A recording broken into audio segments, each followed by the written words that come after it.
We are Steve and Jill. Together, we've been buying and reselling land since the 90s. Our data-centric approach leaves our buyers asking, how can you sell it so cheap? Here on the Land Academy Show, We answer that and more. Steve and Jill here. Hello. Welcome to the Land Academy Show, entertaining land investment talk. I'm Stephen Jack Butella. And I'm Jill DeWitt, broadcasting from the Valley of the Sun. Today we have a former Career Path member, Austin Sakai. How you doing, Austin? Yeah. Doing good. Excellent, Yeah. excellent. Glad to see you again. I meant to tell you too, by the way, this we don't do much of a pre-show. So as you can tell, we just kind of are casual. Don't worry, we're not going to stump you. I'm not going to ask you about your 5 favorite books or whatever. I hate that when people do that to me, you know, like I'm on somebody else's show and they try to come up with something brainy and I'm not ready for it. I'm like, man, so we won't do that. I don't know how I would answer that. Like Yeah. 5 favorite books. I know. Like someone had said to me, like, give me some tip, what great tip or some new site you found or something like that. I'm like, I don't know. I'm like, I can't think of that off the top of my head. Like, okay, yeah, great. It's a shopping app. You want to know about that? That's my tip for the week. Instacart's great. There you go. I'm going through this whole phase in life where I'm trying to just get to do nothing. Oh, And so that's his goal. We're going to try Hamper, which is an app to, you just fill the hamper up with their clothes and they come and get it and then drop it back off. How lazy is that? We were working on it. Crazy lazy. Yeah. Yeah. So Austin, you were a very active and vocal member in the last Career Path. And I wanted to ask you about your experience and how you found it, good and bad. Yeah. I enjoyed it. And, I kind of wish maybe I had a little more experience to bring to the group. I think that I would have, given more and gotten more from it. But, I guess you kind of start wherever you're at. And so I was actually trying to get into Career Path 2, but the timing wasn't right. And so it was good. It was really kind of nice to just be able to talk to you guys pretty much just face to face. And it was a good group of people and for networking as well. So there's actually a small subgroup of us from Career Path 3 that we check in with each other occasionally and just kind of make sure we're still living and sending mail and doing stuff. So, Awesome. You created your own accountability group out of it, basically, it sounds like. Yeah, we did. I heard there's offshoot groups, all kinds of offshoot groups. Did you see in Discord that Lori Phillips said that the Land Academy ladies group, all the women in there are like killing it now? I know that. I didn't know but yeah, I knew that part. That's coming back. Oh, I good. will bring it back. Okay, good. Yeah. So you came to us, I think you sold you had a pizza place or something like that and sold it in your full-time land investing, I think, if I remember right. Yeah. So the way that worked out is that I was doing W-2 when I came on, before I came on with Land Academy, and I just started listening to the podcast. And I transitioned to being a member. And then, so I was doing geotechnical engineering work as a field tech and did that for a bit. And then, I switched around. So back in 2015, I opened up a pizza parlor with my uncle. And, what's kind of interesting is this. So I've been a landlord. I've done various things. I've done different W-2s, but like that was the steepest learning curve as far as I guess hard knocks learning that I've ever had. Because it's like there's no rest to it. It's like you're just in it, and either you sink or you swim. And I mostly tried to swim, but there was some sinking, and so it was an interesting experience. That both good and bad. We may be a little too familiar with that. Yeah. We dismally failed at that. Because we thought that was a good idea. We were going to start the next Domino's and we didn't last through one location. Nope. Yeah. Well, I had big dreams too, but the thing is that knowing what I know now is that the business model was flawed from the beginning, and not so much that it was like a me and my uncle thing, like that relationship. It's just that we're both at the time not very communicative, and he had some pizza parlors back in the 80s, and so that was all cash business, and there wasn't social media, and so just it was a different market. So we had opened up the pizza parlor in Portland, And Portland's a pretty foodie type area. And so the bar is high now and has been for a while. So we didn't really set ourselves up for winning on that one, but okay. I don't recommend that you work with your family ever, by the way. There is that. No, I think that there's ways to do it. It's just you have to be really clear about your expectations and what people's roles are. And so the thing is that my uncle is very old school, and so pretty much he wanted to have an employee that had a little equity, but it wasn't really a true partnership. And there's been enough time that we get along now, and it's good. But it's like I don't know if it ever could have been, and I think it was a really valuable lesson to learn going forward. If I do work with other people, just have that conversation. It's like, hey, this is what I can do. This is what I bring to the table. These are my expectations of you, and just kind of open and clear communication. I think you fit the perfect mold for being a Land Academy member. I really think it's very, very helpful. Mm-hmm. If people come to us with some type of previous business ownership experience. Oh, that's true. Just the benefit of, how to run payroll and, paying rent and managing something other than your personal life is you get all that stuff out of the way. So you can just focus on buying and selling land. Yeah. So how are you doing? Are you buying and selling a lot of dirt? Not a tremendous amount. I'm actually in a little bit of a lull right now. I have a mailer. It's 2,700 units that should hit in the next week or so. So it's another county. I went through and did the 3 to 20s there, and now I'm going through and doing the 20s to 80s. Nice. And so we're gonna see how that plays out. The area there, it's pretty rural, and I'm a little concerned that a lot of the 40s are kind of come back landlocked, because that just kind of seems typical for this area. So maybe half of the mailer is going to be real mail, but we'll see. So excellent. But as far as days on market and just kind of like the amount of property that's changed hands in the last year, it's a good market. So I'm hopeful for that. Good. It sounds like it, because you're kind of you exhausted this size. Now you're going to go do that size. So it's obviously working out. The area. It sounds like you probably got a team now. You have title companies or however you're doing it all locked in, which is great. You know what you're looking for. And I love that, because now the second mail, you're like, all right, when they call you back, you already know what's going on. I know this is happening over here. I know these are worth a little more over there. So that's cool. Yep. Well, you already know too that you might get some landlocked and you're going to figure out what to do. Well, I was talking with another guy, I guess one of my mentoring friends on Discord, who actually he's local. He's at near Minneapolis, and so he kind of helps me out. At some point in time, I kind of hope that I'm able to kind of shift where I have more knowledge and I help him out some too. But it seems a little more one way, so I just appreciate the charity in that relationship. But it's like, so I have a title company and they've been fantastic. But what ends up happening is it's the real estate agents. And I don't want to bag on them too much, but it's like what sometimes happens is that you get like this say honeymoon phase in the beginning, and that's good. And then the relationship degrades and they just get a little flaky. And I don't know if that is the industry as a whole, or if it's just that it's just so easy to make money as an agent right now that you can just kind of phone it in. I think it depends, because I have 80% of mine are great, but there's a 20% that does happen. I'm dealing with that with one right now. Yeah.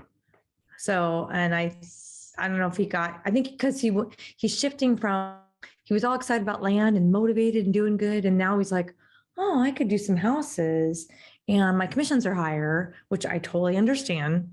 So I think he's going that direction, but never mind. I'm still over here. You kind of have a deal with me going, we need to wrap this up. So. Yeah. That's exactly what the experience we're having. Mm-hmm. You did great on the first 4 or 5 deals. And then I don't know what happened. Yeah. Well, that and the girlfriend, but we won't go there. Oh yes. I think I remember he was talking about this. So he got this hot, tall model girlfriend, right? And yeah. And then he just is a little less responsive on the emails and text, right? Yeah. Oh, but his Facebook pages are phenomenal. They're having the time of their lives. Okay. Well, you just got to wait until she gets a little too expensive and he's got to start earning a little more money. Yep. So. Yep. Then he'll be back. maybe. But People fail so out of college for stuff like this, you know? Oh, yeah. can be. That's awesome. So what I think as far as like the whole real estate agent thing is that I had some assumptions kind of coming into it, but what I need to do is probably just make it into a process, and so that if the real estate agent is doing this or not doing this, then we just fire up the machine and we get another agent vetted and on board and have a conversation with them. So There you go. That's why I'm like 6 months max, I'll give you 6 months. And if it's by then, we know if it's going to work or not, Yeah. by the way. So, and I might be out after 6 months, like you just said, Austin, shopping for somebody else. That's okay. it's kind of unfortunate though, because I mean, maybe it's just because what we do is just kind of so weird from what they normally deal with. So maybe SFR buyers that are emotional. Oh yeah, we'll pay 20% over asking or whatever it is. But it's like, I'm gonna send you some stuff and I'd like some stuff back. It's not gonna be terribly difficult. It's it's kind of a business to business relationship. But you're gonna make money, and it's gonna come in because we're gonna do volume. But whatever. You're right. It's hard sometimes, but when you find I think like you think we couldn't be easier. Yeah. We don't need to worry about carpet allowance, whatever people want, or, I try to be the easiest person. Like, we don't need to talk, just when you get an offer, let me know and text it to me. I don't care. Yeah. I think this business, this product type is so misunderstood by real estate agents. I just think the listing that they usually create is, it looks like they did it in about 8 minutes. Yeah. And it should take, a full day. Yeah. There should be a ton of graphics photos and a sense of pride. And I just don't see that happening ever. Sometimes, the vast majority of the listings that I see for land are done on a computer instead of like out there taking real pictures and photos. with the graphic production and all of that. So it's really too bad. Agreed. Mm-hmm. You should teach that class, how to be a land real estate agent. That's not a bad idea. Oh, that's a good one. You should start that. Write that down. That is good, actually. Man, we could teach a class on that. We kind of do. It's kind of like, but to help them out and to help us out. Wait a minute. And they could be Land Academy approved Agents that we will all use. This is actually brilliant. I do like this. Okay. So Good- good could we stuff. call that the agent scoop? Is That the agent what? agent scoop? Scoop. Is that the product? Agent Scoop. That's right. I love that. Agent Scoop. That would be great. You know what? And I think that they would appreciate that. Like I'm sure that we sometimes intimidate some of them because of how smart we are. Oh, really? Oh, I'm sure of it. Oh, I mean, come on. I don't think that they're intimidated at all. I just think they're lazy. Well, but I mean, here's the facts.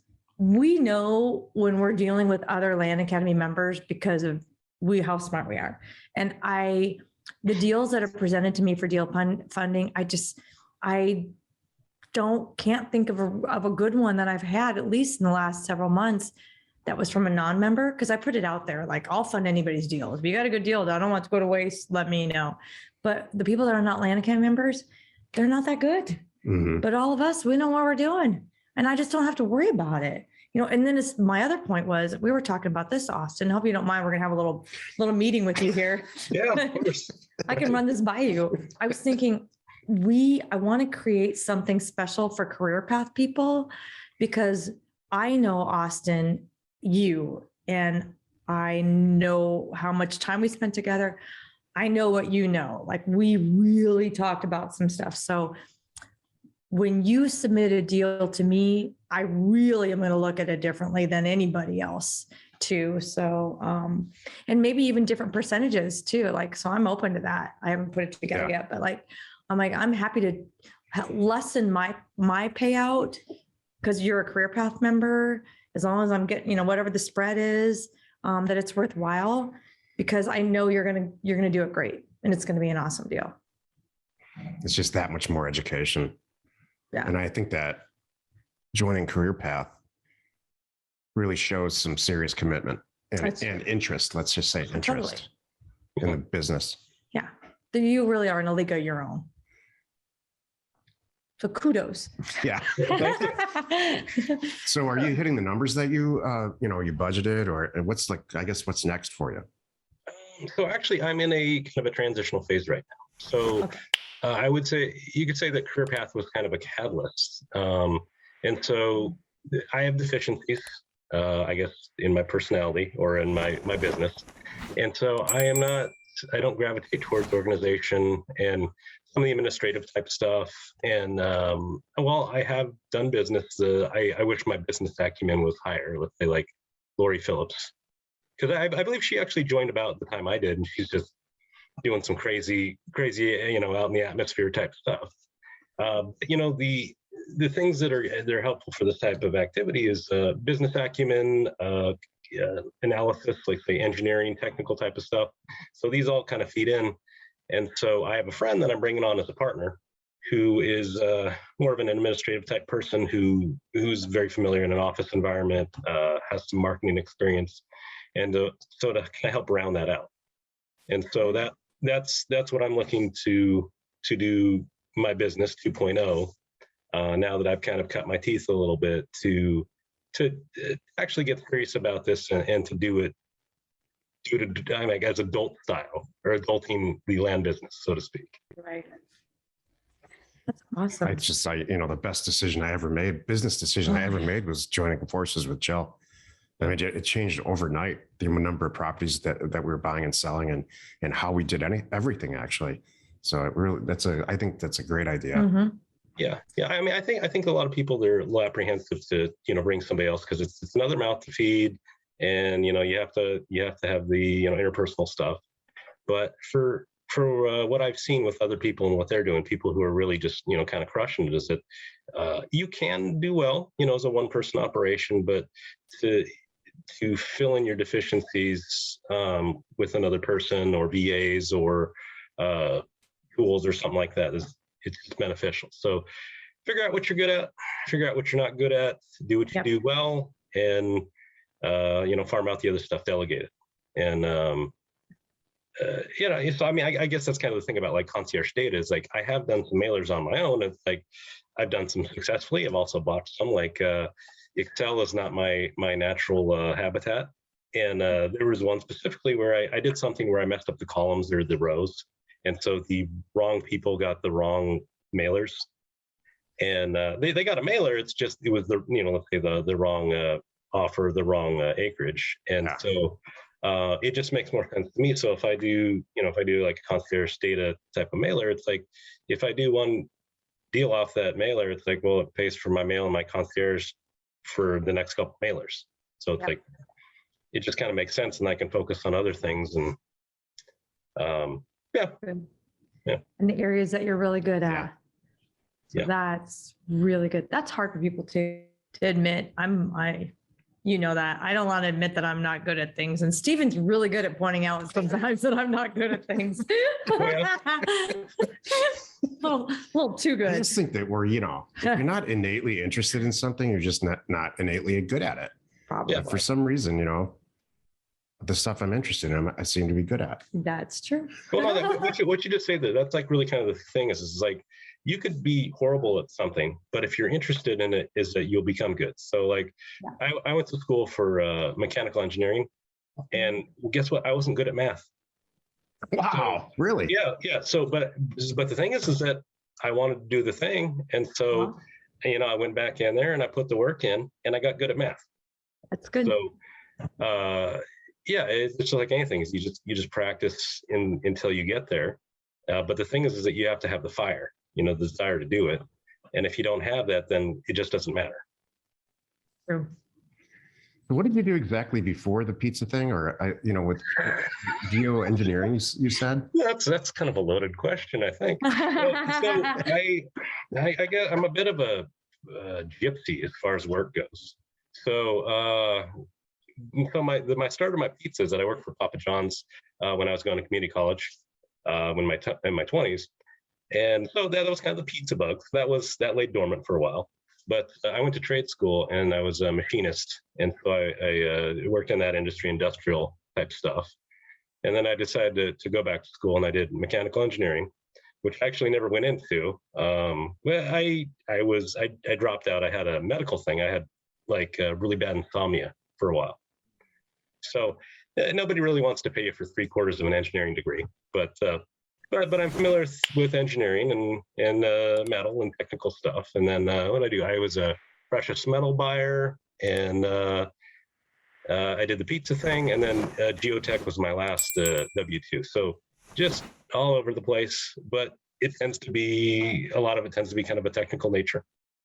So that's my jam. That makes sense. Yeah. That makes sense when you said that, what you went to school for, because so many people in this group are really brainy, Mhm. really smart. So I get that.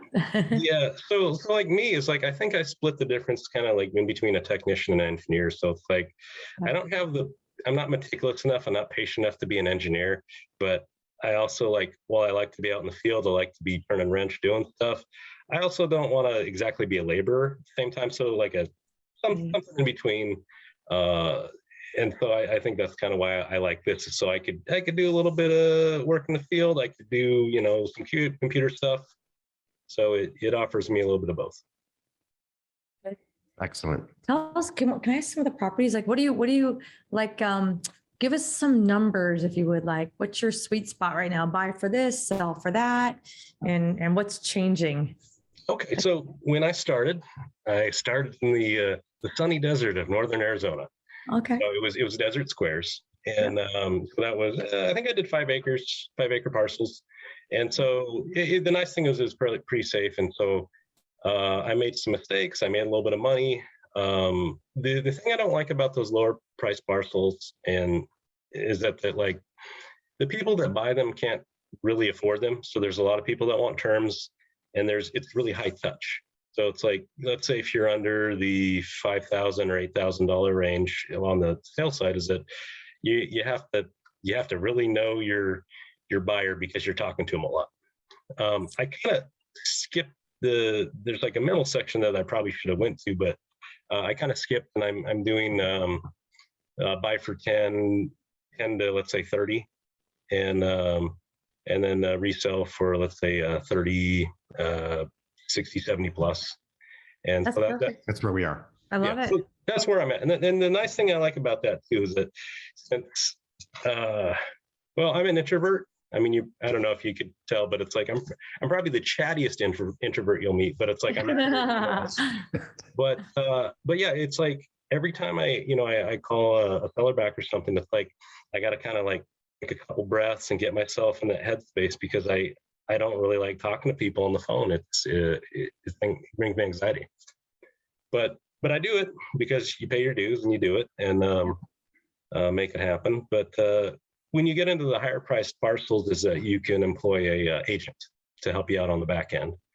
And so then I just kind of focus on the front end, is like, pick a good county, make sure the prices are right, do my due diligence, and then I work with the agent a little bit on the back end, but mostly I just kind of hand it off and say, okay, can you have this as your lead picture, and maybe fancy up the description a little better.